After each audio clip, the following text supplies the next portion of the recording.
Hey, Kyle here with winthehouseyoulove.com. If you're looking to buy a home, you are a prime target for internet scammers. So I'm going to show you two massive scams that you need to be aware of if you are looking at buying a house, because I don't want you to lose thousands of dollars to internet scammers. The first one is YouTube scams. So right here on YouTube, there are going to be people who are trying to get you to invest in crypto or any other sort of investment, and really you don't invest in anything, they just take your money. And then two, one of the biggest issues when it comes to real estate fraud is wire scams. And this is where people will have all of their hard-earned savings that they're going to spend on down payment or closing costs for a home. They think they're transferring it to the title company's bank account for closing, and they accidentally transfer it to a scammer. So I'm going to show you everything that you need to be aware of as you're going through this. So first, when we're talking about avoiding YouTube scammers, often what happens with YouTube scams is it's in the comments. So likely you'll see a comment that maybe mentions something. This one says, I was hopeful of my investments this year, but all my plans have been disoriented. I've been studying market crashes, and I realized some investors made millions from the recent 2008 recession, and I was wondering if such success could be achieved in the present market. And then you'll see a ton of comments beneath that saying, I used Mr. Smith and he's on Telegram, and you can use this phone number to get him, or WhatsApp or whatever. It's pretty easy to see that these are scams, but unfortunately, not everybody is savvy on the internet, and a lot of people are falling victim to these scams. And the reason I know that is because they continue to make comments like this, and they would only do that because it's continuing to work. So I want you to avoid these YouTube scammers. Basically, if you notice comments like these, just don't fall for their investing or scamming schemes, okay? And these are also getting a little more sophisticated. In some instances, I've even seen where I've actually gone and texted some of these numbers just to see how they work. Sometimes they'll even try to impersonate me and say, yeah, I'm Kyle, but in reality, it's just some random WhatsApp number, and it's in broken English, and it's pretty easy to spot that it's not me. Okay. Also, these scams are still working, again, because they continue to post comments. I do my best to go through and to block those accounts as much as possible, but it's difficult to capture every single comment that is doing this. Okay. So some things to keep in mind is that as a company, we will never use Telegram or any other messaging apps. Okay.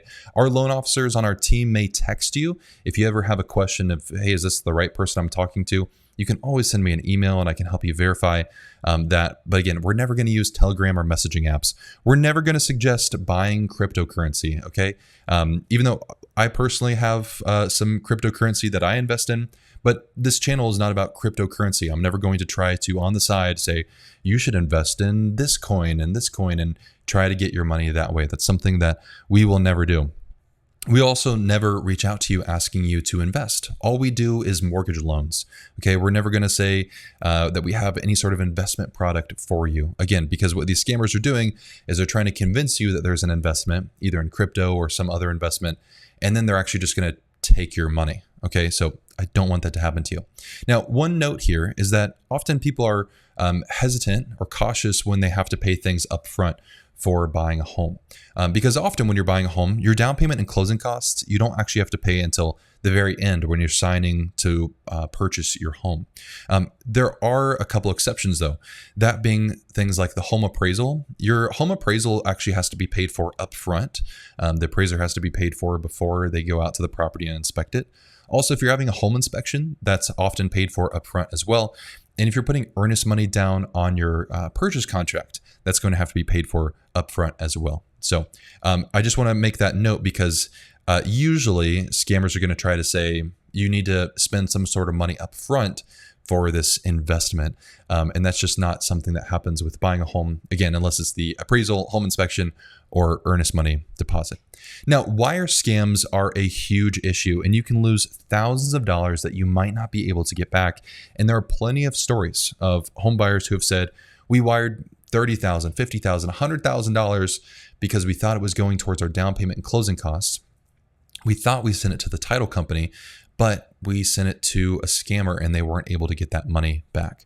So when you are buying a home, when you get to the closing table, you have to send your down payment and closing costs somewhere. So who do you send that to? It gets sent to the title company. The title company is the one who's kind of organizing the closing of your home. They're going to make sure that everyone gets paid. They're facilitating all the money transfer, all the documents, and verifying signing and things like that. And so you send money to the title company, and they're the ones who manage making sure that the seller gets paid, the lender gets paid, that everything in the transaction works. Okay. And when you're buying a home and you're putting more than, or your cash due at closing is more than $10,000, often this is required to be paid for in the form of a wire. Okay.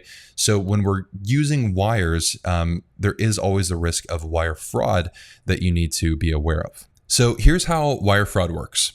Is a fraudster is going to get access to an email account. It might be yours, it might be your loan officers, a title company, your real estate agent, anybody in the transaction. Somehow they got access to your email account.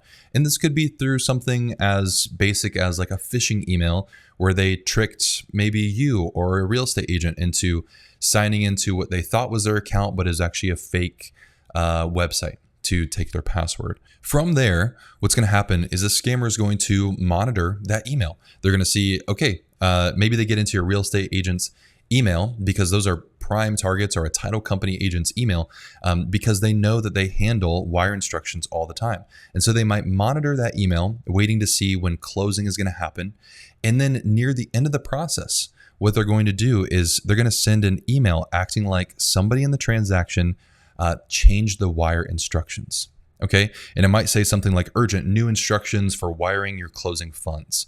Okay. And what they're going to try to do is they're going to try to, instead of you sending wire instructions that initially came from the title company to the correct bank, they're going to try to send wire instructions to their bank. Okay. So some general rules here.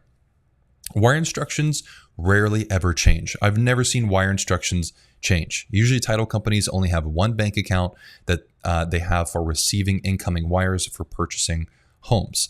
It's very unlikely that somewhere in the process they changed their bank account and now they have new wire instructions. So if you ever see a change in wire instructions, this should send off a ton of red flags that you need to do some deep digging into what's going on.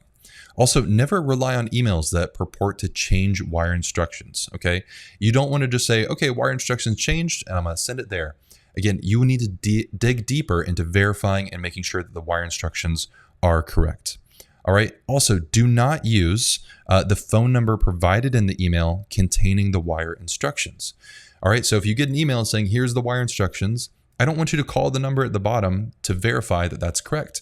You need to verify something that was either previously verified or something that you can verify online, like through the title company's website or maybe their online business listing. You need to make sure that you verify that, again, not with a number that they gave you, because a scammer could give you a fake phone number, and I don't want you to call the fake phone number to verify that, okay? Also, you should be initiating calls. So if you get a call saying, hey, the wire instructions changed, you can say, great, and that might be legitimate, but what you need to do is say, what I'm going to do is I'm going to hang up and I'm going to call back at a previously verified number. They should have no issue with that. So you hang up, I want you to go find that number that you can verify online somewhere, and then call back to make sure that there was no phone spoofing involved as well. Okay. You always need to verify wire instructions 100% of the time.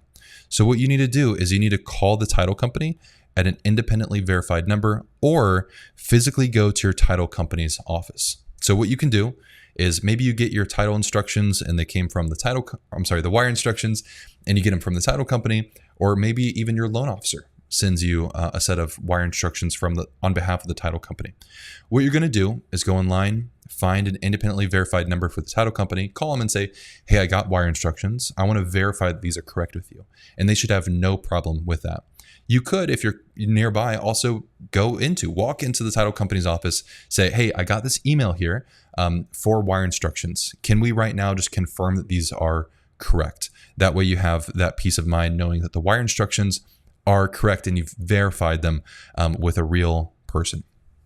So what you're going to confirm is the name of the bank that the title company has that's going to be receiving the money, also the routing number, account number, and then the wire amount as well. So then after you send the wire, what I want you to do is ask the title company to give you a receipt that they received the wire as quickly as possible. And you can follow up with this as well. So talk to the title company and say, hey, if I send this wire, how quickly do you expect to get it? And then once you get it, can you call me to confirm that you received the wire? That way you kind of double verify that you made sure the wire actually went to the correct place. Now, if you are a victim of wire fraud, here's some things that you need to be aware of. What you're first going to do is you're going to contact your bank and let them know. They may be able to recover your money if you're able to catch this as quickly as possible. Again, that's why after you send the wire, you want to get a receipt from the title company that the wire actually got deposited. That way you double confirmed the wire ended up in the right place. If they aren't able to give you that receipt, then that's when you may want to contact your bank and say, hey, I think I'm a victim of wire fraud from this wire that I just sent. And they're going to initiate a process to begin helping you and potentially recover your money. Also, you're going to tell the title company to keep them informed of what's happening. And then also you'll file a complaint with the FBI at ic3.gov. Okay. That way your bank is aware of it, the title company is aware of it, and then the law enforcement is aware of it as well.